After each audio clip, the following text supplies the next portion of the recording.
You're watching Drake Wing Gaming. Enjoy the video. Hey guys and gals, Never here from Drake Wing Gaming, and Subby Mountain Twitter, the Gaming Drag. Today I'm coming back at you with a Let's Play episode of Stardust Kids. So yeah, let's go ahead and jump right back into it, shall we? Alarm chain, you were up, and let's go. Let's see if we can get a better ending this time, shall we? Okay, so... Alright. Let's see. We'll go to the next one that I have not seen, so let's see. Look at the album. Alright, let's see. Does he make so many photos? The pantry shelves are bursting with his albums. Return to on thoughts. Romano began looking through the photos. Looks like he's really interested, although he surely had seen this album hundreds of times. I won't distract him. I have things to do. I was lost in thoughts about today. I didn't notice when Romano called me at first. Kurt! Oh, what? I say goodbye. That's my stop. See you tomorrow. Romano left the bus. I've said see you tomorrow automatically, but we may not meet tomorrow. Let's keep going, y'all. Right to Seth. Yeah, let's write to Seth. There we go. Okay, so I've written to Seth. Let's see. How do we get the good ending, y'all? I heard, don't pursue the planetarium quite so fervently, so we're gonna, I guess, not pursue the planetarium, I guess. It's about today's conversation. I decided to not ask about anything, but Seth can trust me. He must trust me. Ask about anything. Not to intervene. Alright. And if I trust him, I must wait until he decides to talk to me himself. Maybe there was nothing important in their conversation. I worry about nothing. Okay, so let's see. Now try and catch up. Go for hot water. Kurt, can you give me the key for the club room? Which one did I do last time? Okay. Get the keys. Okay. I better go myself. It would be bad if she gets scalded. Give it to me. I'll go myself. Thanks! She handed me the thermos. I took the first tea I came across and put it into the thermos and poured boiling water. I wonder how much I should put on. This much? I think that's not enough. I can't even look at the color of the fluid in this thermos. Should I add sugar? There's sweets on the roof, and not everyone drinks sweet tea. I should have asked before. Okay, they'll have to figure it out for themselves now. As I was going up the stairs, I heard Clover's worried voice. What's going on here? Don't do it, David! Everything's fine! Oh, come on, I'll get it. Stop it, it's not funny! David, Clover, and Roma crowded around the edge of the roof. Don't worry, Clover, I'll think of something. Don't do it! It's my own fault that I didn't hold the walkie-talkie well. Think of what? I'll get it quickly.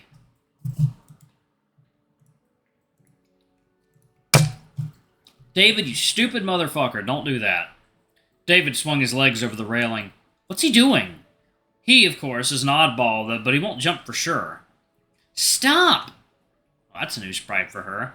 Her voice became more nervous and she clutched at David's shirt, holding him in place. Clover, there's a big ledge beyond the railing. Everything's gonna be fine. No one will fall. I'll keep David secured, okay? I can do it myself. Well, that's very cute of you, buddy. I put the thermos on the plate and asked Mariapi, what are they doing? Silence. Mariapi?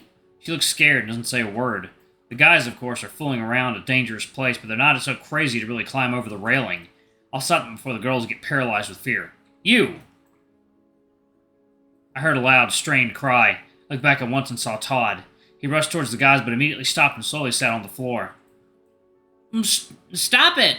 You can fall. You can slide off. A roof is not a safe place. Value your life more. It's serious. You shouldn't always think that it's just gonna be okay.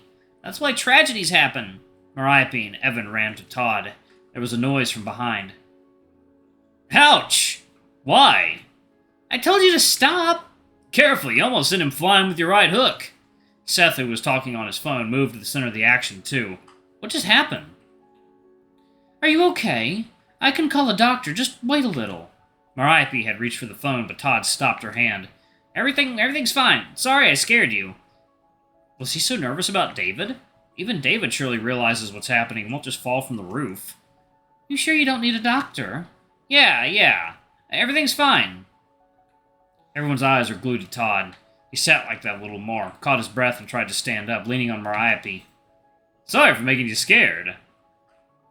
What are you doing here? What are you doing there? It's my fault. I dropped the walkie-talkie over the railing. You can easily walk there. I would get it in a moment. Don't say so. Do you seriously want to climb over the railing? What the hell is happening in his head? She's too presumptuous. Who would risk their life because of a walkie-talkie? Their life is always a risk for real, man. No need to get it. But it's important to you. But not more important than your life. Ah, Clover, you serious? Sure. As I'm... David staged a circus, playing a role of himself in Clover. Stop it. You'd better just think a little before rushing for help. I came to the end of the roof. Yep, here it is, the walkie-talkie, lying pretty close to the edge. I looked around for anything or for something to hook it. My glance stopped at Clover. Well, of course! Do such coincidences really exist? I'll borrow that. I took the umbrella out of the hands of the surprised girl. Strange that she didn't think of it. I moved the walkie-talkie close to the railing by hooking it with a rounded umbrella handle. After working a bit more, I grabbed it sturdily and carefully, carrying it along the railing, retrieved the walkie-talkie. That's it! You did it! Thank you, Kurt! She held it to her face. Yuck, it's dirty. And broken, no doubt. How could Clover drop it at all? Yeah, Kurt, you stole my glory. First, think with your head next time. Then maybe I'll share a bit of my glory with you. Todd finished his tea and put the mug on the floor, and stood up and came closer to the edge of the roof. Now he's standing there completely alone. There may be no more suitable moments for a conversation. I'll take off for a while. Where? I gestured at Todd. Shall I come with you? No need. Better make sure that nobody will bother us. I came up to Todd and leaned against the railing.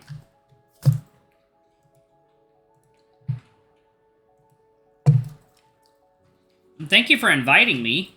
Today was just wonderful. I was startled by surprise. Of course, I came to talk, but I didn't expect the head to begin the conversation, and even more, I didn't expect to be praised. I had to say thanks. Of course you were invited. You're the head of the club, after all. I've never seen a meteor shower before, and I'm glad that I could share this moment with you. He leaned on the railing stronger. A weird guy. Literally a dozen minutes ago, he's afraid of this place like fire, but now he's standing here and looking down. I took a deep breath, filling my lungs with cold evening air. Don't want to beat around the bush. I, as much as you, have liked this day. Generally, such events bring people together. What do you think? I think you're right. I don't like when there's some omissions in a team. There shouldn't be any. Do you agree? What do you mean? There's something that keeps troubling me. It's my character. If I want to figure something out, then it'll really stick with me. You've understood what I'm talking about, right? About the planetarium. Well, will you tell me where it is? Please? Sorry. That's all my fault. He bowed his head. What fault? What does he mean by answering out of point? I'll wait for him to continue. I have to go. Todd walked briskly towards the exit. Hey, wait! We haven't finished! I ran after him, but was stopped by Evan, who blocked the passage to the stairs. Step back, you're in the way! Todd is gone. Talk to him next time. When?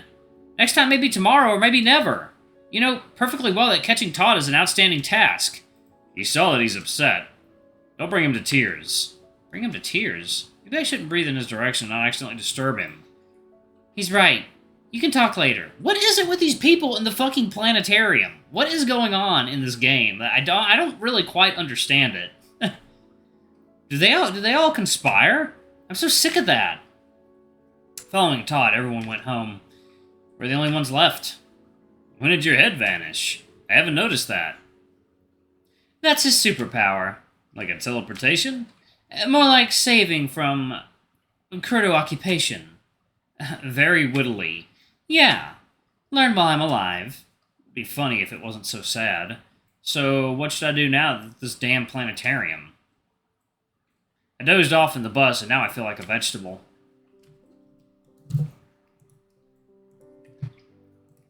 Alright, y'all, let's skip ahead. Something you hear the rest of the file. Alright, I'm gonna see if... Okay. Alright. If so, then it would be better if I leave him alone. I wouldn't like to press Roma. Alright then. Is that all? What do you mean? I thought you wouldn't give up so fast. Is he coquetting with me? That's okay if you don't want to tell me. But if you want, then why shirk like everything's fine? It's not so easy to tell about what's in the soul, and what recording did you turn on? The latest. Oh, I think it wasn't unpleasant to listen to that at all. Unpleasant? Not at all. Rather unexpectedly and a bit scary. And the audio opened my eyes to the fact that my opinion about Romano is pretty shallow. I didn't know much, and I didn't even try to dig deeper. Did I have to? Usually these things are learned right from the interlocutor themselves. Not like that, in a roundabout way. I looked at his face. He looks a bit worried, but I don't understand if he wants to share his story with me. No, not unpleasant. Not unpleasant. Fine. Fine? Romano made an absolutely untypical for him chuckle. Not funny and sonorous, but muted and probably sarcastic. Which is to be expected from Kurt. You can't be surprised by anything. It must be for the better. You won't feel pity for me. I go to the psychologist from time to time already, and, it bears fruit. It became much easier for me to understand my own thoughts, so everything will be fine with me. And I even have one little piece of advice for you. Want to hear? He slapped me on the shoulder and smiled mischievously. I shouldn't have worried for him. No matter what it is, everything's in the past. Romano really copes with his feelings. He's much more mature than I thought. Go ahead. I see that you can't wait to say. Talk to Seth. He misses you. Ow. Okay. Talk to Seth. He misses you. What's Seth got to do with it? I talk to him almost every day. I think soon he'll be sick of me, surely not missed. Oh, right. Then next to the tent, they were saying something about me? Could Seth ask Roma? Well, no, Seth is not like that. Seth, who easily comes to my house without an invitation. If he needed something, he wouldn't be embarrassed to ask about it. I don't think so. He'd rather get tired of me. Or did Seth tell you that?